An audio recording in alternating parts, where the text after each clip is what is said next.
శ్రీకాళహస్తీశ్వర ఆలయంలో అపచారం జరిగింది. ధర్మకర్తల మండలి నిర్లక్ష్యంతో అధికారులు తలలు పట్టుకోవాల్సి వచ్చింది. మహాశివరాత్రి బ్రహ్మోత్సవాల కోసం నెల్లూరు జిల్లాకు చెందిన భక్తుడు శ్రీకాళహస్తి ఆలయానికి రావణాసురుడి విగ్రహాన్ని బహూకరించాడు.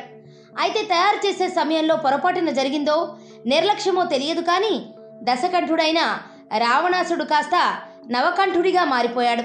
ఆ విగ్రహానికి 9 తలలే ఉండటంతో భక్తులు అవాక్కవుతున్నారు.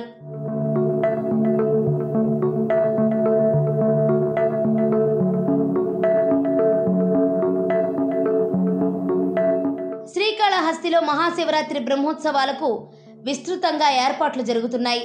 బ్రహ్మోత్సవాల్లో భాగంగా మార్చి 6వ తేదీన రావణాసురుడి వాహన సేవ జరగనుంది. ఈ వాహన సేవ కోసం రావణాసురుడి వాహనాన్ని సిద్ధం చేశారు. ఇందుకోసం నెల్లూరుకు చెందిన భక్తుడు రావణాసురుడి విగ్రహాన్ని ఆలయానికి బహూకరించారు. అయితే విగ్రహాన్ని తయారు చేసే సమయంలో 10 తలలతో తీర్చిదిద్దాల్సింది పోయి 9 తలలతోనే రావణ బ్రహ్మ విగ్రహం రూపొందించారు. అయితే ఇది గుడి వద్దకు చేరే వరకు అటు రూపకర్తలు ఇటు ధర్మకర్తల మండలి సిబ్బంది తప్పును గ్రహించలేకపోవడం విడ్డూరం.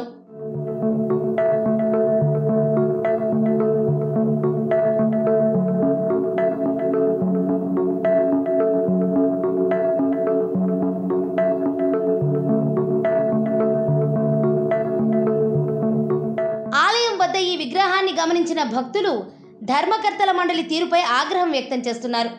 రావణాసురుడికి ఎన్ని తలలు ఉంటాయనే కనీస అవగాహన ధర్మకర్తల మండలికి లేదా అంటూ భక్తులు విమర్శిస్తున్నారు. పురాణాలు ఇతిహాసాలపై అధికారులకు అవగాహన లేకపోవడంపై భక్తులు ఆగ్రహం వ్యక్తం చేస్తున్నారు. అయితే తప్పును గ్రహించిన అధికారులు వెంటనే విగ్రహాన్ని అక్కడి నుంచి తీసివేయించారు. రావణాసురుడికి 10వ తలను అతికించే పనిలో పడ్డారు. మరోవైపు స్వామివారి బ్రహ్మోత్సవాల సందర్భంగా స్వామివారు విహరించే వాహనాలకు రంగులు అద్దుతున్నారు.